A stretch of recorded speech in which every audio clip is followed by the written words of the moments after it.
Hello students, आप सबका सबके पाठशाला पे स्वागत है। और आज फिर मैं आपके लिए एक नया चैप्टर लेके आई हूँ जो कि भारत में राष्ट्रवाद है। बहुत ही अच्छा चैप्टर है ये, ठीक है। एक तो क्लास 10th के लिए इम्पोर्टेंट है ही है, ठीक है।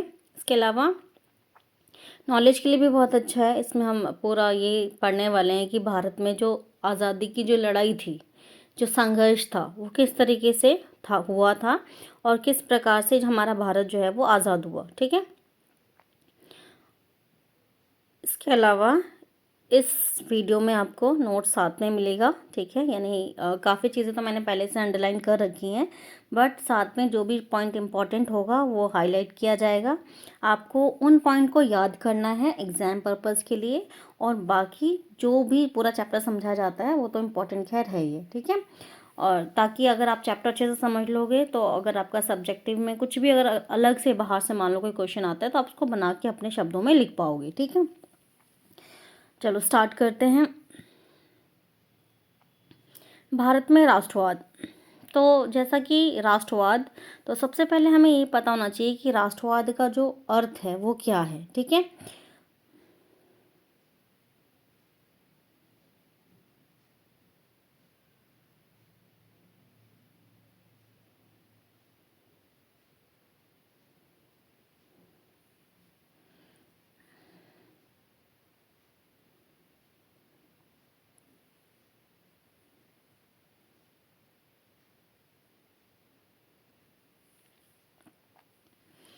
तो राष्ट्रवाद जो है इसका मतलब होता है राष्ट्र के प्रति लगाव, ठीक है। आप देशभक्ति से भी समझ सकते हो कि राष्ट्रवाद का मतलब क्या है, देशभक्ति की भावना, ठीक है। अपने देश के प्रति लगाव, वो राष्ट्रवाद कहलाता है, ठीक है। तो भारत में राष्ट्रवाद जो है वो कैसे शुरू हुआ, कब हुआ, ये हम पढ़ने वाले इसमें। तो जैसे कि अभी तक जो भी आपने पढ़ा है 8th क्लास में, उसमें लगभग आपने 1920 से पहले की जो घटनाएं हैं वो आप पहले पढ़ चुके हो, ठीक है। अब इस चैप्टर में बेसिकली हम 1920 के बाद से लेकर के 1947 तक भारत में कौन कौन सी घटनाएं घटी, किस प्रकार से हम आज़ादी की लड़ाई लड़ते रहे, ये हम इस चैप्टर में पढ़ने वाले हैं, ठीक है। चलो ये उम्मीद करती हूँ कि आपको अच्छे से समझ आएगा, ठीक है। चलो स्टार्ट करते हैं।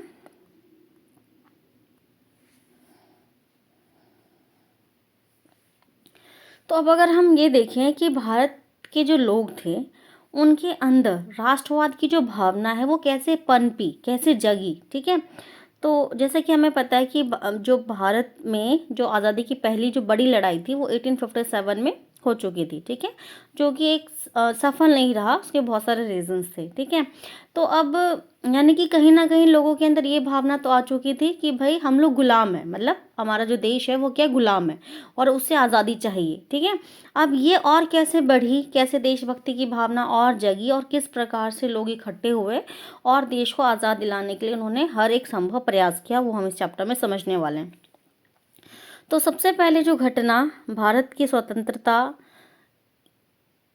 के लिए एक प्रेरणा स्रोत था वो था यूरोप में राष्ट्रवाद, ठीक है। जब यूरोप के छोटे छोटे देश जो है जब वो आज़ाद होने लगे, और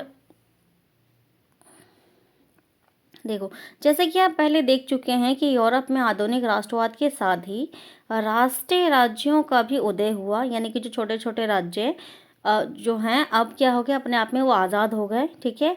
इससे आप अपने बारे में लोगों की समझ बदलने लगी। वे कौन है, उनकी पहचान किस बात से परिभाषित होती है, यह भावना बदल गई। उनमें राष्ट्र के प्रति लगाव की भावना पैदा होने लगी।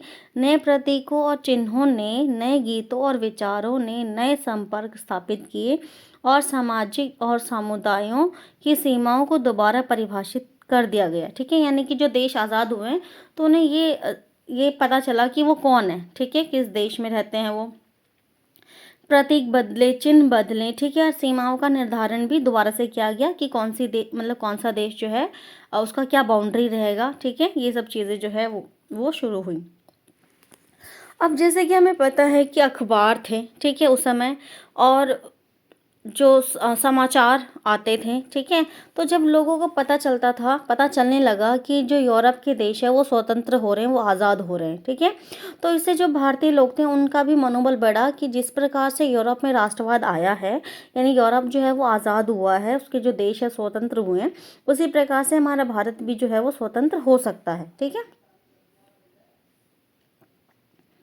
भारत में भी आधुनिक राष्ट्रवाद के उदय की परिघटना जो है वो उपनिवेशवाद विरोधी आंदोलन के साथ गहरे तौर पर जुड़े हुए थे, ठीक है? अब उपनिवेश क्या होता है? जैसे कि हमारा जो भारत है वो उपनिवेश था इंग्लैंड का, यानी अंग्रेजों का, जिसे हम नॉर्मल भाषा में अंग्रेज बोलते हैं, यानी कि इंग्लैंड का उपनिवेश था, यानी कि नॉर्मल भाषा में हम बोलते हैं कि गुलाम था उपनिवेश, सॉरी, अंग्रेजों का, यानी इंग्लैंड का, ठीक है? औपनिवेशिक शासन के खिलाफ संघर्ष के दौरान लोग आपसी एकता की पहचान करने लगे थे, यानी कि जब वो आज़ादी का संघर्ष कर रहे थे तो उन्हें ये इस चीज़ का एहसास होने लगा था कि वो सब एक ही हैं, मतलब भारत के ही नागरिक हैं और एक दूसरे से जुड़े हुए हैं, ठीक है? उत्पीड़न और दमन के साझा भाव ने विभिन्न समूहों को एक दूसरे से बांध दिया, यानी कि जो उनके साथ जो दमन होता था, जो उनका उत्पीड़न होता था, इस भावना से वो एक दूसरे के पास आए, ठीक है?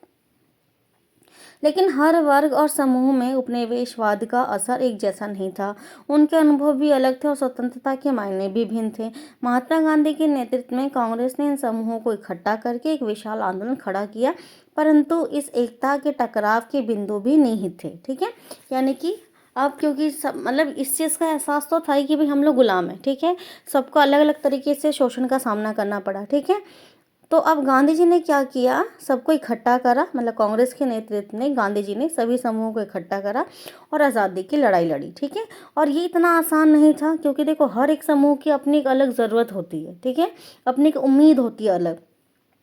ये काम इतना आसान नहीं था, ठीक है?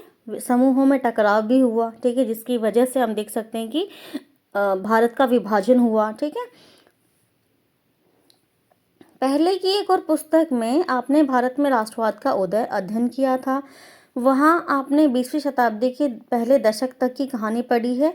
इस अध्याय में हम 1920 के दशक के आगे की कहानी जो है हम पढ़ने वाले हैं, ठीक है? चलिए स्टार्ट करते हैं हमारा प्रॉपर चैप्टर।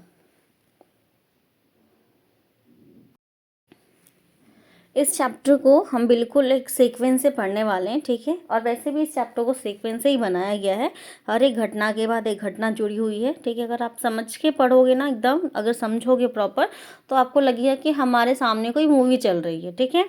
और हम इमेजिन कर सकते हैं कि किस किस तरह की जो सिचुएशन है वो उस समय रही होगी, ठीक है? तो अब हमारा जो चैप्टर स्टार्ट होता है वो 1919 से शुरू होता है, यानी 1919 से, ठीक है? जो कि एक ऐसा समय था जो कि प्रथम विश्व युद्ध के बाद का समय था, ठीक है? तो जैसे कि हम पहले पढ़ चुके हैं, जो प्रथम विश्व युद्ध है वो हुआ था 1914 टू 1918, ठीक है? तो युद्ध जब किसी भी देश में होता है, ठीक है, या युद्ध अगर चल रहा होता है तो स्थिति जो है वो बहुत ख़राब होती है, ठीक है? अब उम्मीद क्या होती है कि जब युद्ध ख़त्म होगा, मतलब लड़ाई युद्ध जो है जब समाप्त होगा, तो जो सिचुएशन है वो नॉर्मल होगी और जो लोग हैं वो एक सामान्य ज़िंदगी जी पाएंगे जैसा कि वो पहले जी रहे थे, ठीक है? तो इसी प्रकार की उम्मीद जो भारतीय लोग लगाए हुए थे, क्योंकि जिस समय युद्ध चल रहा था 1914 से 1918 के बीच में, तो क्योंकि इस समय हम लोग अंग्रेज़ों के गुलाम थे, यानी इंग्लैंड का उपनिवेश था भारत।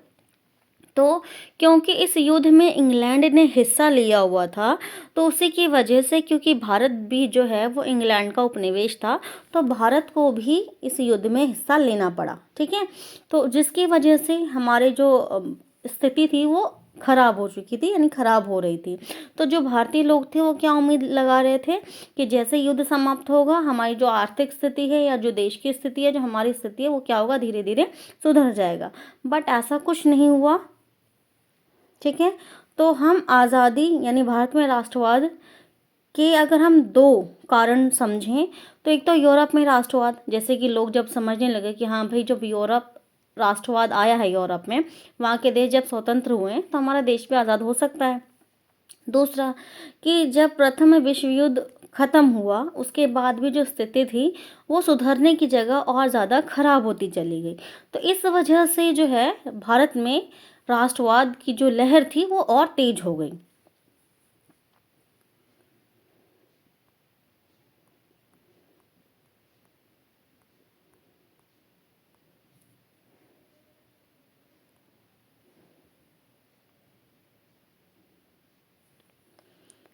विश्व युद्ध ने एक नई विश्व युद्ध ने एक नई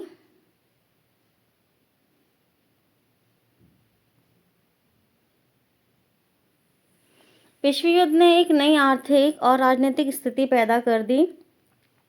इसके कारण रक्षा व्यय में भारी इजाफा हुआ। ठीक है, यानी कि जो जैसे हमें पता है कि जब युद्ध होता है तो जो रक्षा व्यय में वृद्धि हो जाती है, क्योंकि हमें हथियार ज़्यादा से ज़्यादा खरीदने होते हैं। ठीक है, सेना भी बढ़ जाता है, हमें ज़्यादा से ज़्यादा सैनिक चाहिए होते हैं लड़ाई लड़ने के लिए, युद्ध लड़ने के लिए, और हथियार चाहिए होता है। ठीक है, तो इसलिए जो रक्षा व्यय है उसमें वृद्धि होने लगी। ठीक है, यानी कि रक्षा व्यय में भारी इजाफा हुआ और इस खर्चे की भरपाई करने के लिए युद्ध के नाम पर कर्जे लिए गए और करों में वृद्धि कर दी गई। ठीक है, यानी जो उपनिवेश सरकार थी उसने क्या किया, क्योंकि रक्षा व्यय में भारी इजाफा हो चुका था तो उसकी भरपाई के लिए, उसको पूरा करने के लिए सरकार ने युद्ध के नाम पे कर्जा लिया। ठीक है, और क्योंकि अब कर्ज लिया है तो कर्ज तो देना ही देना है, तो सरकार ने क्या किया, अपनी आय को बढ़ाने के लिए जो कर थे, टैक्स थे, तो करों में वृद्धि कर दी। करों में वृद्धि कर दी, सीमा शुल्क बढ़ा दिया गया। ठीक है, आयकर जो है वो शुरू कर दिया गया। आयकर यानी अब लोगों को अपनी आय पर, इनकम पर टैक्स देना होगा। युद्ध के दौरान कीमतों में तेजी से वृद्धि हुई। ठीक है, यानी कि जो ये लड़ाई चल रहा था, जब युद्ध चल रहा था तो उस समय चीज़ों की जो कीमतें थी वो बहुत ज़्यादा बढ़ चुकी थी। 1913 से 1918 के बीच में कीमत दोगुनी हो चुकी थी, जिसके कारण आम लोगों की मुश्किलें जो हैं वो बढ़ चुकी थी। जैसे कि हमें पता है कि जब कीमतों में वृद्धि होती है तो बहुत ज़्यादा प्रॉब्लम आती है आम लोगों को। ठीक है, इसके अलावा गांव में सिपाहियों की जबरन भर्ती किया गया, जिसके कारण ग्रामीण इलाके में व्यापक गुस्सा था। यानी चौथा कारण क्या था कि जब युद्ध चल रहा था तो ज़बरदस्ती लोगों को सेना में भरा गया, भर्ती की गई। ठीक है, जिससे कि जो लोग थे वो बहुत गुस्साए हुए थे, मतलब उनको बहुत गुस्सा आता कि सरकार क्या करती है, अपने मतलब के लिए ज़बरदस्ती लोगों को जो है वो सेना में भरा जा रहा है। इसके अलावा 1918 से 1920 से 21 में देश में बहुत सारे हिस्सों में खराब फसल हो चुकी थी, जिसके कारण खाद्य पदार्थों का भारी अभाव पैदा हो चुका था। ठीक है, यानी कि क्योंकि जो देश की जो फसल है, जो देश में जो फसल है वो खराब हो चुकी थी, और फसल खराब होने की वजह से अनाज की कमी हो गई थी। ठीक है, इसके अलावा उसी समय फ्लू की महामारी फैल गई थी, और 1921 की जनगणना के मुताबिक महामारी के कारण 120 से 130 लाख लोग जो है वो मारे गए थे। ठीक है, यानी कि फ्लू भी उस समय फैल गया था। अब लोगों को ये उम्मीद थी कि युद्ध खत्म होने के बाद ही उनकी मुसीबतें जो हैं वो कम हो जाएगी, लेकिन ऐसा नहीं हुआ। इसी समय एक नया नेता सामने आया और उसने संघर्ष को एक नया ढंग से, नए तरीके से पेश किया। ठीक है, अब होती गांधी जी की एंट्री यहाँ पर।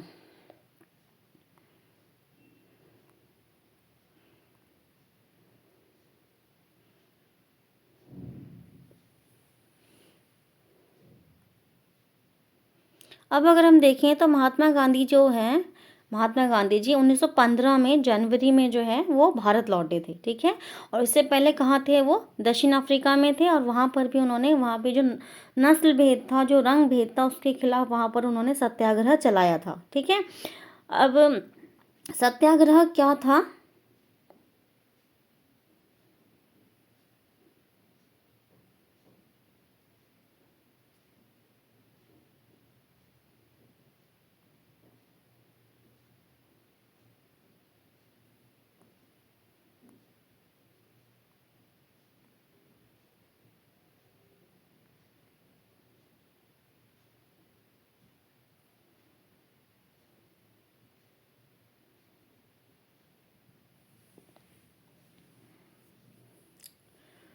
ठीक है, तो सत्याग्रह बेसिकली क्या था, तो सत्याग्रह का अगर हम अर्थ समझें तो सत्याग्रह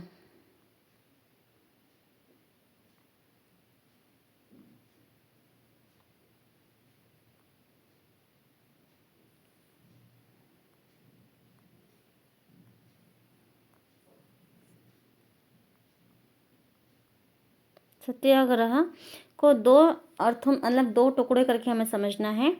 सत्य का मतलब सच। ठीक है, आग्रह का मतलब रिक्वेस्ट करना। ठीक है, कि हमें क्या करना है, सच्चाई के रास्ते पे चलना है, और अगर हमारी डिमांड सही है तो हमें क्या करना है, उस चीज़ के लिए रिक्वेस्ट करनी है कि हमें हमारी जो डिमांड है उसको पूरा किया जाए। ठीक है। तो जो सत्याग्रह के बल पर जो गांधी जी थे, दक्षिण अफ्रीका में नस्ल भेद का विरोध कर चुके थे। ठीक है। तो उन्हें इसका बहुत अनुभव था। ठीक है। और वैसे भी गांधी जी जो थे वो अहिंसा के पुजारी थे, उन्हें हिंसा बिल्कुल भी पसंद नहीं थी। यानी कि लड़ाई झगड़े खून खराबे से कुछ नहीं होता। अगर हम अहिंसा के मार्ग पे भी चलेंगे तब भी हम जो चाहते हैं वो ज़रूर होगा। ठीक है। उनका मानना था।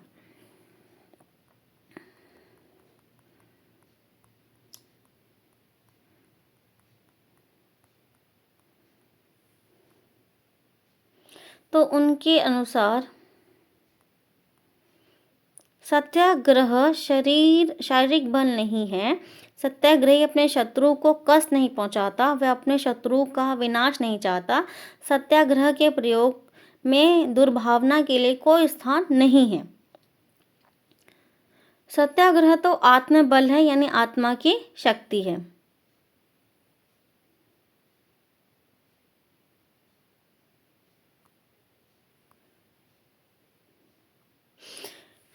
इस पद्धति को वे सत्याग्रह कहते हैं। सत्याग्रह के विचार में सत्य की शक्ति का आग्रह है। यानी कि अगर हमसे पेपर में पूछा जाए कि सत्याग्रह का क्या अर्थ है, तो हम लिखेंगे सत्याग्रह के विचार में सत्य की शक्ति का आग्रह और सत्य की खोज पर जोर दिया जाता था। ठीक है। यानी कि सत्य की शक्ति यानी सच्चाई की शक्ति।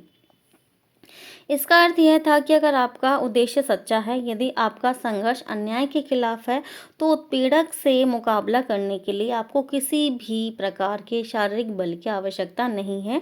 प्रतिरोध की भावना या आक्रामकता का सहारा लिए बिना सत्याग्रही केवल अहिंसा के सहारे ही अपने संघर्ष में सफल हो सकता है। इसके लिए दमनकारी शत्रु की चेतना को झंझोड़ना चाहिए।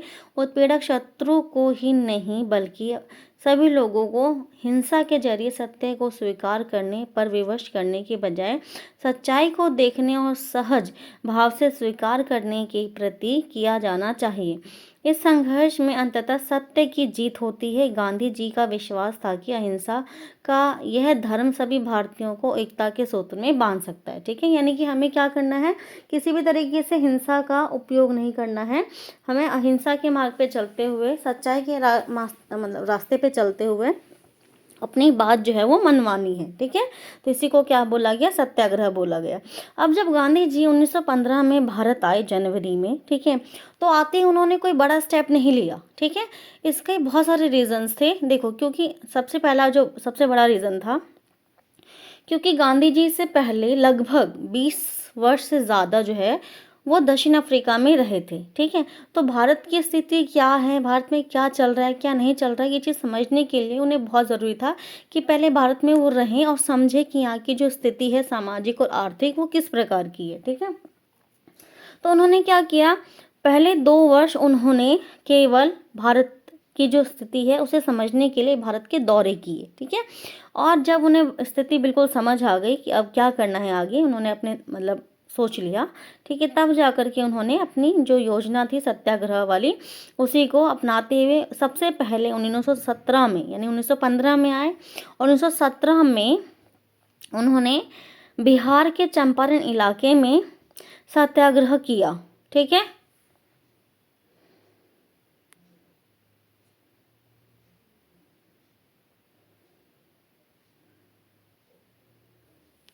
1917 में उन्होंने बिहार के चंपारण इलाके का दौरा किया और दमनकारी बागवान व्यवस्था के खिलाफ किसानों को संघर्ष के लिए प्रेरित किया। ठीक है।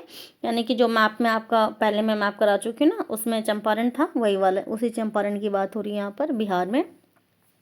तो जो वहाँ के किसान थे, वहाँ पर जो व्यवस्था थी, जो उनसे ज़बरदस्ती नील की खेती करवाई जाती थी, इसके विरुद्ध उन्होंने सत्याग्रह करा। ठीक है। और वो सत्याग्रह सफल रहा। यानी कि जो अंग्रेजी सरकार थी वो झुकी पहली बार। ठीक है। तो इससे गांधी जी को और मनोबल मिला कि हाँ, हम अगर सच्चाई के रास्ते पर चलेंगे, सत्याग्रह करेंगे, तो हमारी बातें जो है वो मानी जाएंगी। 1917 में फिर वो कहाँ पहुँचे, जब उनका चंपारण वाला सत्याग्रह सफल हो गया तो 1917 में वो गुजरात के खेड़ा जिले के किसानों की मदद करने के लिए सत्याग्रह का उन्होंने आयोजन किया। ठीक है, फसल खराब हो जाने और प्लेग की बीमारी के कारण खेड़ा के जिला के किसान लगान चुकाने की हालत में नहीं थे। वे चाहते थे कि लगान वसूली में ढील दी जाए। ठीक है, यानी कि अब जो खेड़ा की स्थिति है वो क्या है कि वहाँ पर फसल खराब हो चुकी है और लोग लगान देने की स्थिति में नहीं है, तो वो क्या चाहते हैं कि उनके लगान को या तो माफ़ कर दिया जाए या फिर कम कर दिया जाए। ठीक है, यानी वसूली में ढील दी जाए। तो ये वाला भी जो गांधी जी का सत्याग्रह था सफल हुआ। और फिर उन्होंने 1918 में गांधी जी सूती कपड़ा कारखाने के मजदूरों के लिए सत्याग्रह आंदोलन चलाने के लिए अहमदाबाद गए। ठीक है, तो यानी कि 1917 में 2 सत्याग्रह, एक चंपारण वाला और एक गुजरात के खेड़ा जिले वाला, और 1918 में अहमदाबाद में जो कपड़ा मजदूर थे उनके लिए सत्याग्रह किया, क्योंकि उनकी मजदूरी बहुत कम थी। ठीक है, और इसलिए वो चाहते थे कि उनकी मजदूरी को बढ़ा दिया जाए।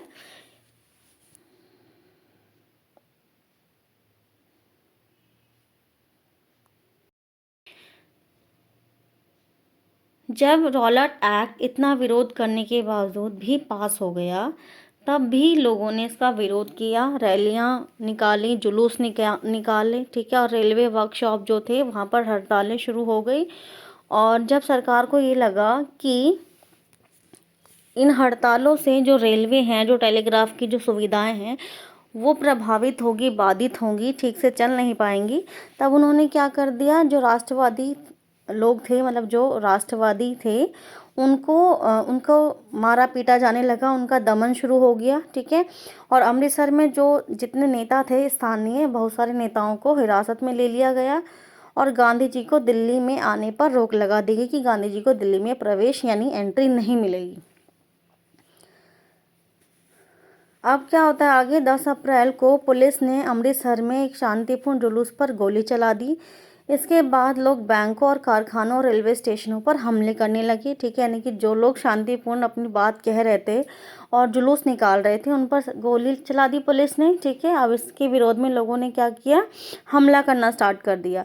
और जैसे ही लोगों ने हमला करना स्टार्ट कर दिया तो वहाँ पर मार्शल लॉ लगा दिया गया और जो पूरी जो कमान है वो किसको दे दी गई, जनरल डायर को दे दी गई। ठीक है,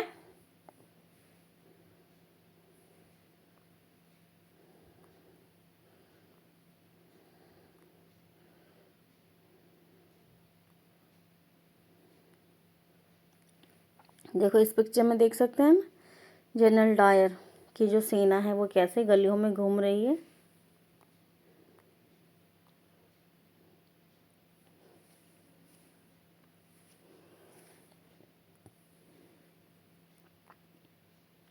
अब अगला है जलियांवाला बाग हत्याकांड। तो 13 अप्रैल का समय था, बैसाखी का दिन था। ठीक है, 13 अप्रैल को जलियांवाला बाग हत्याकांड हुआ। उस दिन अमृतसर में बहुत सारे लोग सालाना बैसाखी मेले में शिरकत करने के लिए जलियांवाला बाग मैदान में जमा हुए थे, जो कि पंजाब में है। ठीक है, पंजाब में एक मैदान है जिसका नाम क्या है, जलियांवाला। वहाँ पर लोग इकट्ठा हुए थे क्योंकि वहाँ पे मेला लगा हुआ था।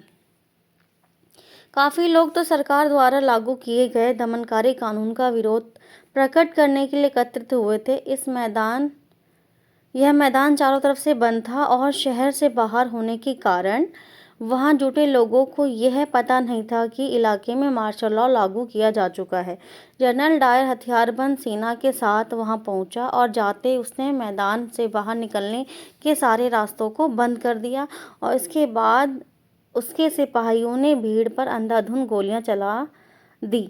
सैकड़ों लोग मारे गए और बाद में उसने बताया कि वे सत्याग्रहियों के जहन में दहशत और विस्मय का भाव पैदा करके एक नैतिक प्रभाव उत्पन्न करना चाहता था। ठीक है, यानी कि अब क्योंकि वो जो मैदान था वो जो है वो शहर से बाहर था। ठीक है, तो लोगों को इस बात का पता नहीं था कि वहाँ उस इलाके में मार्शल लॉ लग चुका है। ठीक है, अब मैदान में जो लोग इकट्ठे हुए हैं, मान लो ये मैदान है। ठीक है, अब यहाँ पर मेला है। ठीक है, लोग इकट्ठा हो रखे हैं। अब इसी बीच इसी में जो सत्याग्रही थे वो भी थे, ठीक है। अब जो जनरल डायर है उसने क्या किया, जैसे उसने एंट्री मारी, सबसे पहले जहाँ से भी निकलने का रास्ता था उसने बंद करवा दिया, और एक रास्ते पे वो खुद तैनात हो गया, और उसकी सेना ने आते ही जो है वो लोगों पर गोलियां चलाने स्टार्ट कर दी। अब इसमें हज़ारों लोग जो है वो सैकड़ों लोग जो है वो मारे गए। और जनरल डायर का ये कहना था कि ये जो घटना है वो इसलिए किया गया ताकि लोगों के मन में, जो सत्याग्रही हैं उनके मन में डर और दहशत बिठाया जा सके, और वो आगे इस तरह की हरकत यानी कि सत्याग्रह ना करें और अंग्रेजी सरकार का विरोध ना करें। अब जैसे इसकी जानकारी फैली, जैसे जैसे जलियांवाला बाग की खबर फैली, उत्तर भारत के बहुत सारे शहर के लोग सड़कों पर उतरने लगे और हड़तालें होने लगी। लोग पुलिसों से मोर्चा लेने लगे और सरकारी इमारतों पर हमला करने लगे। सरकार ने इस कार्रवाई को निर्ममता से कुचलने का रास्ता अपनाया। सरकार लोगों को अपमानित और आतंकित करना चाहती थी। सत्याग्रहियों को ज़मीन पर नाक रगड़ने के लिए विवश किया गया, सड़क पर घिसट कर चलने और सारे साहिबों को सलाम करने के लिए मजबूर किया गया। लोगों को कोड़े मारे गए और गांव गुजरांवाला पंजाब पर बम बरसाए गए। हिंसा फैलते देख महात्मा गांधी जी ने आंदोलन वापस ले लिया, ठीक है। यानी कि अब देखो, जैसे ये खबर फैली पूरे शहर में जो है लोग सड़कों पर उतर आए, उन्होंने हड़तालें किए, पुलिसों से मोर्चा लिया, ठीक है, सरकारी इमारतों पर हमला किया। अब इस चीज़ को देखते हुए जो अंग्रेजी सरकार थी उसने क्या किया, सख्ती बरत ली, और जितने भी सत्याग्रही लोग थे उनको पकड़ा गया और उनसे नाक रगड़वाई गई। उन्हें बोला गया कि आप सड़क पर घिसट कर चलो, और जितने भी अंग्रेजी मतलब वहाँ पर जो भी अंग्रेज हैं उनको आप सलाम करो, ठीक है। अब जैसे ही उन्होंने देखा कि, और जो वहाँ पे पंजाब में जो एक गांव है गुजरांवाला, वहाँ पर बम डाले गए। अब जैसे ही गांधी जी ने देखा कि इसकी वजह से हिंसा फैल चुकी है, तो गांधी जी ने अपना सत्याग्रह का जो आंदोलन है उसे वापस ले लिया। भले ही रॉलेट सत्याग्रह एक बहुत बड़ा आंदोलन था, लेकिन अभी भी वह मुख्य रूप से शहरों और कस्बों तक ही सीमित था। महात्मा गांधी जी पूरे भारत में और भी ज़्यादा जनाधार वाला आंदोलन खड़ा करना चाहते थे, लेकिन उनका मानना था कि हिंदू मुस्लिम को एक दूसरे के नज़दीक लाए बिना ऐसा कोई आंदोलन नहीं चलाया जा सकता है। उन्हें लगता था कि खिलाफत का मुद्दा उठाकर वे दोनों समुदायों को नज़दीक ला सकते हैं, और पहले विश्व युद्ध में ओटोमन तुर्की की हार हो चुकी थी। रॉलेट सत्याग्रह भले ही बड़े पैमाने पे शुरू किया गया था, एक बड़ा आंदोलन था, ठीक है, लेकिन वो केवल शहरों और कस्बों तक ही सीमित था, ठीक है, इन्हीं शहरों और कस्बों में ही ज़्यादा सीमित रह गया, ठीक है। अब गांधी जी का ये मानना था कि अगर हमें आज़ादी चाहिए तो हमें सभी लोगों को शामिल करना होगा स्वतंत्रता के आंदोलन में, ठीक है। तो अब इसके लिए उन्होंने ये चीज़ महसूस करी कि जब तक मुस्लिम वर्ग को भी आंदोलन में शामिल नहीं किया जाएगा तब तक स्वतंत्रता की प्राप्ति थोड़ी मुश्किल है, ठीक है। तो अब इसी बीच में देखो क्या हुआ कि जो उस समय ऑटोमन साम्राज्य, ठीक है, उसकी हार हो गई प्रथम विश्व युद्ध में, ठीक है, क्योंकि वो सेंट्रल पावर्स की तरफ से लड़ रहा था और उसकी हार हो गई, ठीक है। अब हार होने के बाद मतलब ये अफवाहें फैलाई जा रही थी कि जो उनका आध्यात्मिक नेता है, जो इस्लाम मतलब जो मुस्लिम वर्ग के लोग थे, उनका जो आध्यात्मिक नेता था उन्हें खलीफा कहा जाता था, ठीक है। तो अब ये डर था लोगों के अंदर कि अब क्योंकि ऑटोमन साम्राज्य तो हार चुका है, तो जो खलीफा के जो नेता हैं उनके ऊपर जो है वो बहुत ही सख्त शांति संधि जो है वो सौंपी जाएगी, ठीक है। तो अब इस चीज़ के लिए, उनकी रक्षा करने के लिए और अपने आंदोलन को आगे बढ़ाने के लिए 1920 में मुंबई में एक खिलाफत समिति का गठन किया गया, ठीक है, और किया गया था। मोहम्मद अली और शौकत अली बंधुओं के साथ कई युवा मुस्लिम नेताओं ने इस मुद्दे पर संयुक्त कार्यवाही की संभावना तलाशने के लिए महात्मा गांधी के साथ चर्चा शुरू कर दी, ठीक है। यानी उन्होंने एक जो खिलाफत समिति बनाई, और जो दो नेता हैं मुस्लिम यहाँ पर वह मोहम्मद अली और शौकत अली दोनों भाई हैं, ठीक है। और उन्होंने क्या किया, महात्मा गांधी से बातचीत करी कि वो किस तरीके से अपने आंदोलन को आगे बढ़ाएं, ठीक है।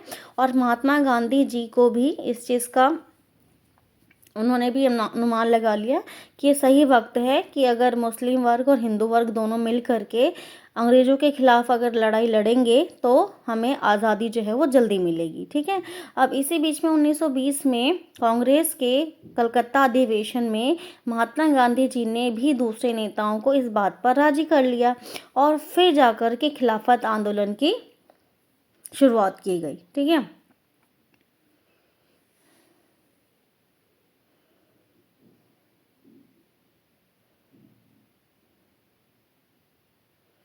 और खिलाफत आंदोलन और स्वराज के लिए एक असहयोग आंदोलन की शुरुआत की गई, ठीक है।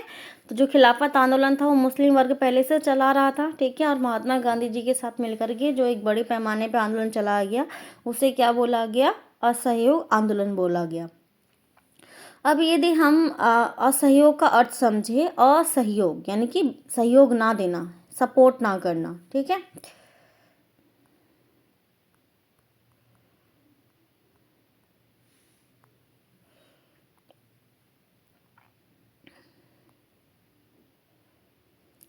महात्मा गांधी जी ने अपने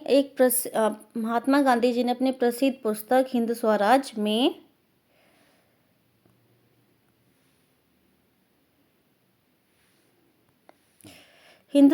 में ये बात कही थी कि भारत में ब्रिटिश शासन भारतीयों के सहयोग से ही स्थापित हुआ था और यह शासन इसी सहयोग के कारण चल पा रहा है। अगर भारत के लोग अपना सहयोग वापस ले ले तो साल भर के भीतर ब्रिटिश सरकार ढह जाएगी, ठीक है।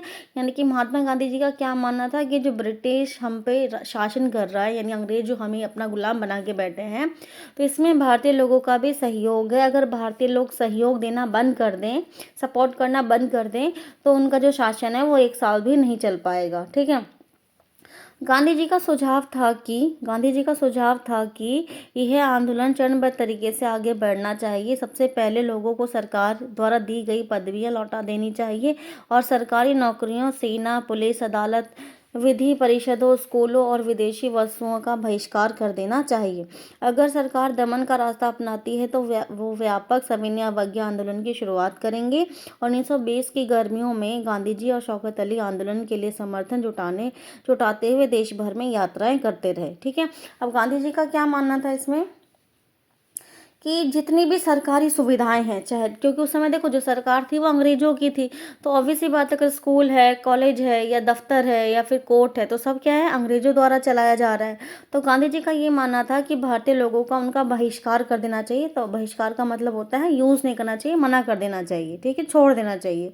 तो यहाँ पर हम समझ सकते हैं बहिष्कार किसी के साथ संपर्क रखने और जुड़ने से इनकार करना या गतिविधियों में हिस्सेदारी, चीज़ों की खरीद व इस्तेमाल से इनकार कर देना ही बहिष्कार होता है, यानी इसे छोड़ देना, ठीक है। यानी मना कर देना कि हमें इस्तेमाल नहीं करना और उपयोग नहीं करना उन चीज़ों को, बहिष्कार करना होता है। और गांधी जी ने ये भी कहा कि अगर ऐसा करने पर, बहिष्कार करने पर अगर अंग्रेज दमन का रास्ता अपनाती है तो ऐसे में व्यापक स्तर पे सविनय अवज्ञा आंदोलन भी चलाया जाएगा, ठीक है। और आंदोलन को मजबूत करने के लिए 1920 की गर्मियों में से ही शौकत अली और गांधी जी जो है वो देश भर में यात्राएं करने लगे और लोगों को समझाने लगे कि किस प्रकार से आंदोलन को आगे बढ़ाया जाएगा। कांग्रेस में बहुत सारे लोग इन प्रस्तावों पर संक्षिप्त थे। वे नवंबर 1920 में विधायी परिषद के लिए होने वाले चुनावों का बहिष्कार करने में हिचकिचा रहे थे। उन्हें भय था कि इस आंदोलन में लोग हिंसा कर सकते हैं और सितंबर से दिसंबर तक कांग्रेस में भारी खींचतान चलती रही। कुछ समय के लिए ऐसा लगा कि आंदोलन के समर्थन और विद्रोहियों के बीच में सहमति नहीं बन पाएगी। आखिरकार दिसंबर 1920 में कांग्रेस ने नागपुर के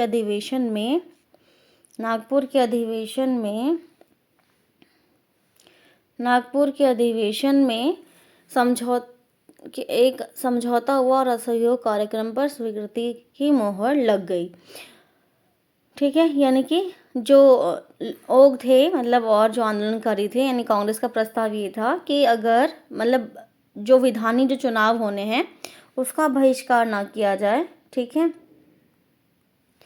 जो विधायी परिषद है, विधायी परिषद का बहिष्कार करने में वो हिचकिचा रहे थे, लेकिन फिर भी कुल मिला के जो सहमति बनी वो असहयोग को स्वीकार किया गया और 1920 में दिसंबर में जो है वो असहयोग आंदोलन जो है वो शुरू किया गया, ठीक है। अब देखो अगर हम सीक्वेंस से पढ़ें तो गांधी जी 1915 में आए, ठीक है। 1917 में सबसे पहले उन्होंने बिहार में चंपारण सत्याग्रह किया, फिर 1917 में ही गुजरात के खेड़ा जिले में सत्याग्रह किया गया, फिर 1918 में जो है वो अहमदाबाद जो कपड़ा मिल मजदूर थे वहाँ पर सत्याग्रह किया गया, फिर 1919 में जो रॉलेट कानून बनाया गया उसके विरुद्ध जो है वो सत्याग्रह किया गया जिसे रॉलेट सत्याग्रह कहा गया, ठीक है। फिर 1920 में दिसंबर में 1920 में ही जो है वो दिसंबर 1920 में ही जो है वो असहयोग आंदोलन की शुरुआत की गई। तो इस तरीके से लगातार देखो सीक्वेंस से ही चीज़ें जो हैं वो चलती आ रही है। आपका यहाँ पे फर्स्ट यूनिट ख़त्म हो चुका है, अब सेकंड यूनिट हम शुरू करेंगे।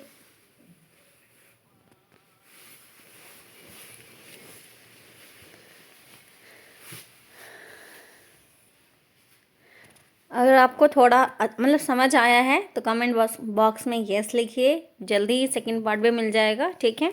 चलो वीडियो को लाइक कर देना, शेयर कर देना। Okay, thank you for watching.